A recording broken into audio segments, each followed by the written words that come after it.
Salut les amis, donc aujourd'hui je vais vous parler déco de table évidemment, parce qu'en ce moment on sait tout est quasiment sur pause, la seule chose qui n'est pas sur pause c'est le calendrier, et donc on a Pâques qui s'en vient bientôt, donc je pensais que c'était une bonne idée de vous donner un petit peu des trucs et astuces pour vous faire une belle déco pour Pâques, que vous soyez seul, que vous soyez à 2, à 5, à 3, en quarantaine.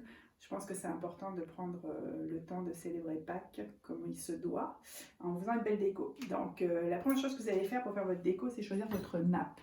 Donc dans les nappes, il y a plein de choses qui s'offrent à vous. Là, je vais vous montrer des exemples. Ça peut aller de quelque chose de plus chic, de plus travaillé. Ça, c'est une super jolie nappe que ma belle-sœur m'avait ramenée de Martinique avec les petites serviettes assorties brodées. Je trouve qu'elle a un côté très chic. Et là, c'est les rondes. Ma table est rectangulaire. Donc, je m'en sers pas tellement, hélas. Mais très jolie. Ça avec une belle, de beaux verres, de beaux couteaux, de belles assiettes. Ça peut être vraiment super sympa. Les fameuses toiles cirées, surtout quand on a des enfants, moi je trouve ça bien pratique parce que c'est facile à nettoyer après. Puis comme ça on prend pas, on se dit pas pendant tout le repas, mon Dieu, faites attention, faites pas de tâches, etc. C'est pas grave. Donc ça peut être une option. On peut les acheter au mètre chez Gisque par exemple. Vous pouvez en commander sur internet aussi, vous allez en trouver beaucoup avec beaucoup de motifs. J'ai sorti au hasard celui-là, mais j'en ai plein. Celle qui est sur la table actuellement, c'est ça aussi. Donc elle peut servir aussi de base pour votre décor. La nappe en tissu, donc vous voyez celle-ci par exemple est vraiment jolie, elle est vraiment en couleur de printemps, dans les teintes de vert. Puis vous voyez, je pourrais même y associer les petites serviettes que j'avais tout à l'heure. Je trouve que les couleurs vont vraiment bien ensemble. Puis plus simple, si on n'a pas beaucoup de budget, il ne faut pas hésiter, les nappes de Dolorama, comme vous voyez, sont à 3 $, donc ça vaut la peine, ça existe dans plein de couleurs. Là j'ai pris vraiment une couleur pastel, couleur de Pâques, c'est avec ça que je vais faire mon décor tout à l'heure. Ça permet d'avoir une bonne base. Donc ça va être votre base de travail. Deuxième base, le tout c'est de mettre sur votre nappe, si vous le voulez, un chemin de table. Donc un chemin de table c'est quoi? En général c'est un tissu comme ça qu'on va dérouler, qui va traverser toute la table, qui va permettre de construire dessus effectivement un décor. Il en existe différents. Celui-là c'est ma maman qui me l'a envoyé dans un colis, il vient de France. Je l'aime beaucoup. Celui-ci je l'ai acheté ici, il vient de chez Structube, donc vous voyez il est vraiment beau, il est beaucoup plus large, étant là, il se lave à la machine, donc ça aussi c'est parfait. Mais sinon aussi, vous en trouvez aussi au Dolorama. Donc celui-ci, c'est un qui a été acheté au Dolorama. Il est super gai, il est vraiment joli. Ça met plein de couleurs sur votre table. Donc ça aussi, on achète ça, ça coûte pas cher. On déroule ça tout le long de la table. Ça permet de donner une idée où travailler votre décor. Et plus simple aussi, vous pouvez prendre juste un petit rouleau de feutrine comme ça et le dérouler aussi tout au long de la table, selon la couleur que vous choisissez de votre thème. Donc je vais vous montrer ça. Donc pareil, on y va, on déroule au milieu de la table. Ah, le petit ruban. J'ai oublié d'enlever le petit ruban. Donc vous allez pouvoir, il existe dans plein de couleurs. J'en ai acheté 2, mais il y en a plein selon la couleur de votre nappe. Donc vous voyez, si on revient avec ma nappe couleur pastel, ça va être très sympa dans des couleurs super mignonnes, super gaies, que les enfants vont adorer en plus. Et sinon aussi, vous avez les carrés de feutrine. Donc là c'est très simple, les carrés de feutrine ça s'achète aussi en bloc comme ça. Et ça existe comme ça dans plein de couleurs. Donc on peut faire éventuellement un dégradé de couleurs. Donc on peut les mettre par exemple comme ça. Puis on remonte tout le long de la table jusqu'à avoir traversé toute notre table. Puis en ce moment c'est la mode des arcs-en-ciel. Donc on peut se faire plaisir et se faire un beau centre de table arc-en-ciel. Donc ainsi de suite jusqu'au bout. Donc ça va être la deuxième phase. Donc on a mis notre nappe, on a choisi notre nappe, on a mis notre chemin de table. Ce qui est important quand vous allez construire votre décor, c'est vraiment de penser à l'espace au milieu de votre table. Est-ce que vous allez vouloir poser des plats au milieu? Est-ce que vous avez la place aussi selon la taille de votre table, selon combien il va y avoir de personnes? Donc moi ce que j'aime bien des fois c'est intégrer au milieu un dessous de plat, quelque chose qui va me permettre de construire mon décor à droite puis à gauche, mais d'avoir la possibilité de poser un plat au milieu. Sinon c'est important d'avoir comme une petite table d'appoint à côté, comme ça on laisse vivre le décor puis on n'a pas de problème. Et donc construire son centre de table ensuite, vous avez plusieurs options, je vais vous en présenter plusieurs plus tard, je vais en construire plusieurs. Ça peut être sur un plateau, ça peut être dans un plat. Donc là, vous voyez, c'est un joli plat aux couleurs justement de Pâques. On peut faire un petit panier. Donc là, je vais sûrement faire un petit panier. Donc dépendamment de la taille, effectivement, de la table et de ce qu'on veut prendre comme place dans le centre de table, vous avez vraiment plusieurs options. La dernière chose que je fais quand je fais un décor de table, c'est mettre un emplacement, un set de table. Donc là aussi, je vais préparer plusieurs options.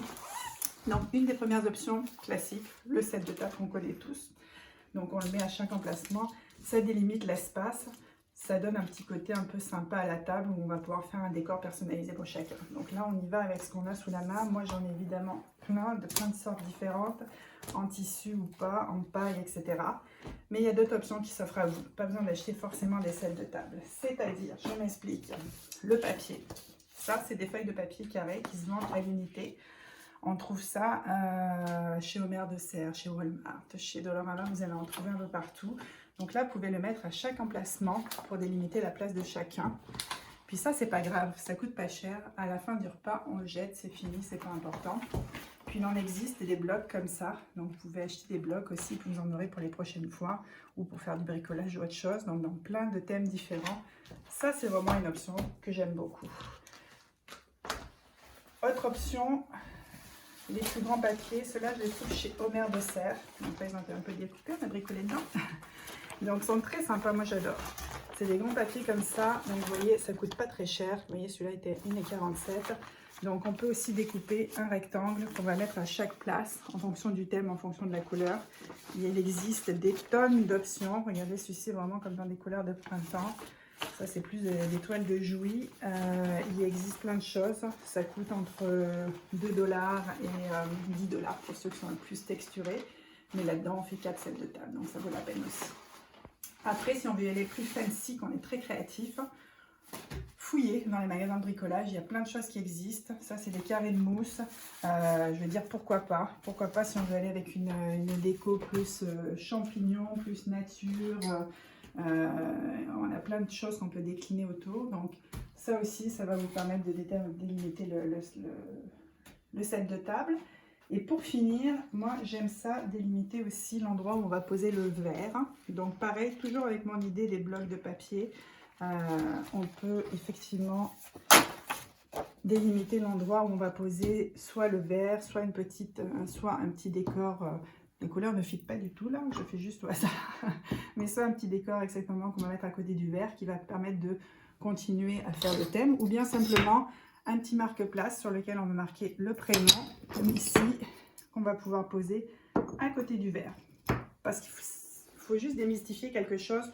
On pense toujours que pour mettre des marque-places avec le nom, il faut qu'on soit au moins 20 ou 25. Il faut qu'il y ait un plan de table qui soit écrit. Non, nous ici, on est 5, des fois 6, 7, 8, peu importe. On fait toujours des marque-places, je trouve ça rigolo, je trouve ça créatif, et puis c'est ça, même si les gens ne s'assiedent pas vraiment à cette place-là, s'ils veulent changer, c'est juste ça, un côté un petit peu sympa, un petit peu personnalisé, qui donne un petit punch à votre table. Donc ça, c'est pour votre base, et puis après, maintenant, je vais aller fabriquer un centre de table, et puis je vais vous montrer ça tout de suite après.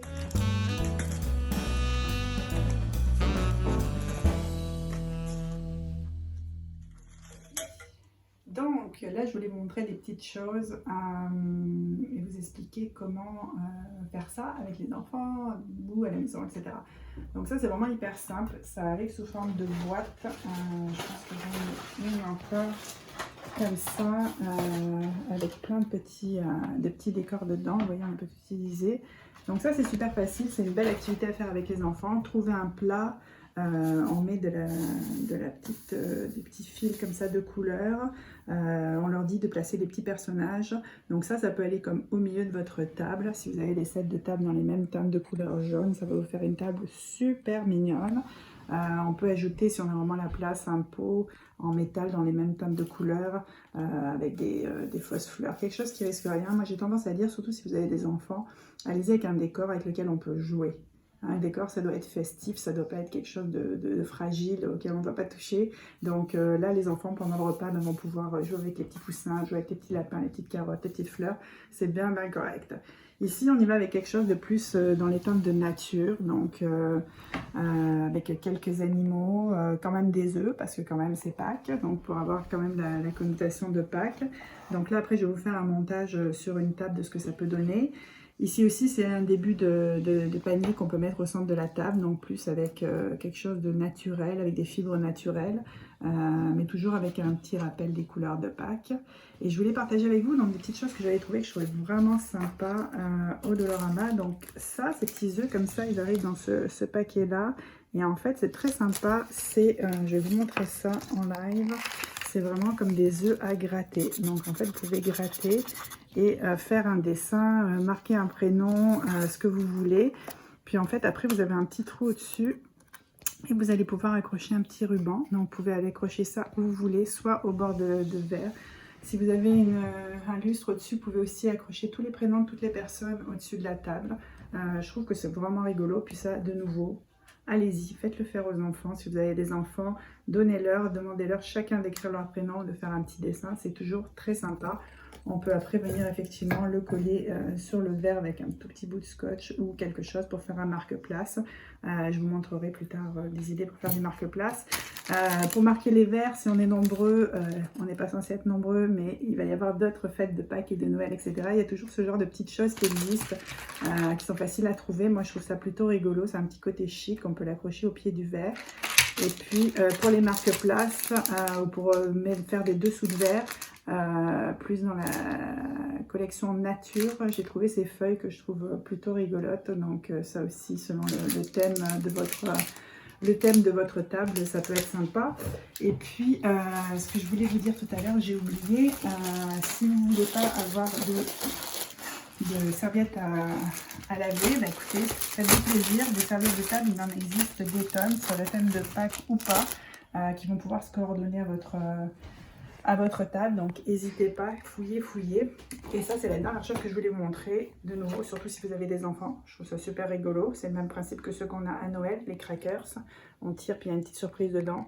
Vous pouvez en mettre un dans chaque assiette. Je pense que les enfants, même les plus grands, je vais tendance à dire, vont adorer ça. Donc c'est parti, je vous fais un petit décor de table.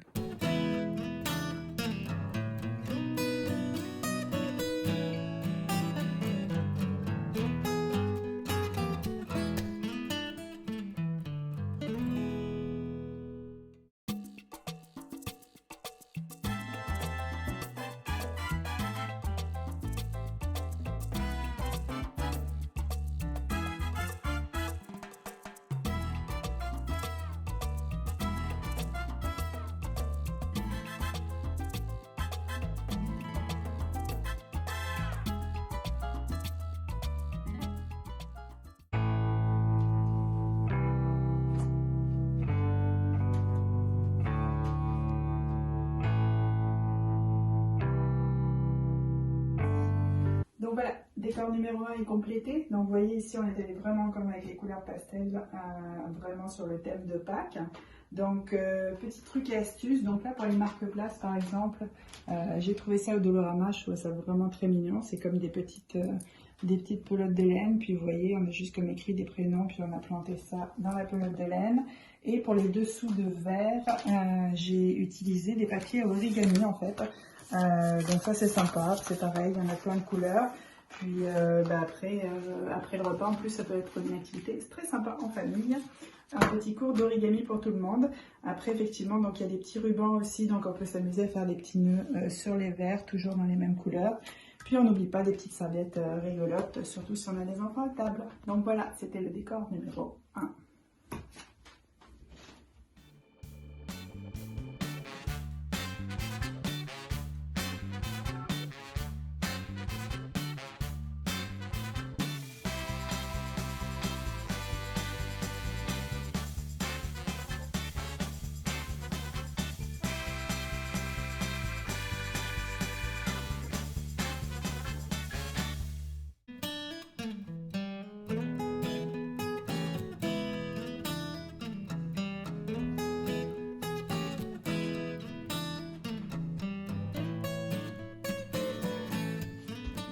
envie d'aller plus avec un décor avec des couleurs naturelles.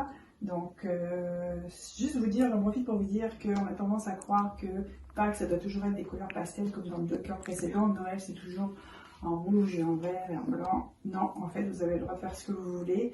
Vous pouvez juste faire des rappels et avoir une thématique. On a nos petits marque-places en forme d'œuf, on a quand même nos œufs qui sont là, nos petits lapins, nos animaux. Donc, on peut vraiment continuer la thématique et quand même être sur le décor de Pâques. Donc, c'était notre décor numéro 2.